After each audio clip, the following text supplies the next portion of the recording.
خب ببین آقای رئیس جمهور، الان صدای شما رو میلیون ها شنونده رادیو پیک دارن به صورت زنده میشنون. به همین خاطر میخوام یه سری سوالات چالشی خفن بپرسم که ریش و عبات فر بخوره. بله خواهش میکنم، با کمال میل در خدمتم. من با کلیدم اومدم، بنابراین اصلا نگران نیستم. بپرسیم. به عنوان اولین سوال چالشی، پشه ها زمستون ها چرا غیبشون میزنه؟ کجا میرن؟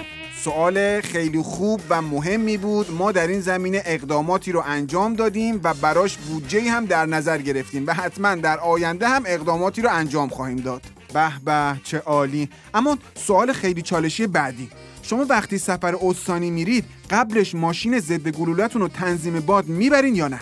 اینم سوال خیلی مهمی بود. ما در این زمینه اقداماتی رو انجام دادیم و براش بودجه هم در نظر گرفتیم و حتما در آینده هم اقداماتی رو انجام خواهیم داد. خب خیالمون راحت شد آقای رئیس جمهور. و اما سوال خیلی خفن و چالشی دیگه‌ای که می‌خواستم ازتون بپرسم، چرا در هفته‌های اخیر قیمت لیانگینی اینقدر رفته بالا؟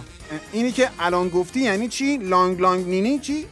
نخیر لیانگینی واحد پول کشور سوازیلند هستش. آها، از اون لحاظ. خب ما در این زمینه هم اقداماتی رو انجام دادیم و براش بودجه هم در نظر گرفتیم و حتما در آینده اقداماتی رو انجام خواهیم داد.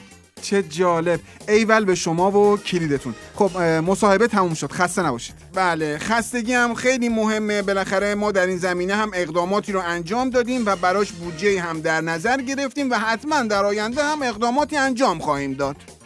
عرض کردم مصاحبه تموم شد کلا. ما در زمینه تموم شدن مصاحبه ها هم اقداماتی رو انجام دادیم و بابا یکی بیاد اینو بندازه بیرون. ما در زمینه بیرون انداختن هم اقداماتی رو انجام دادیم و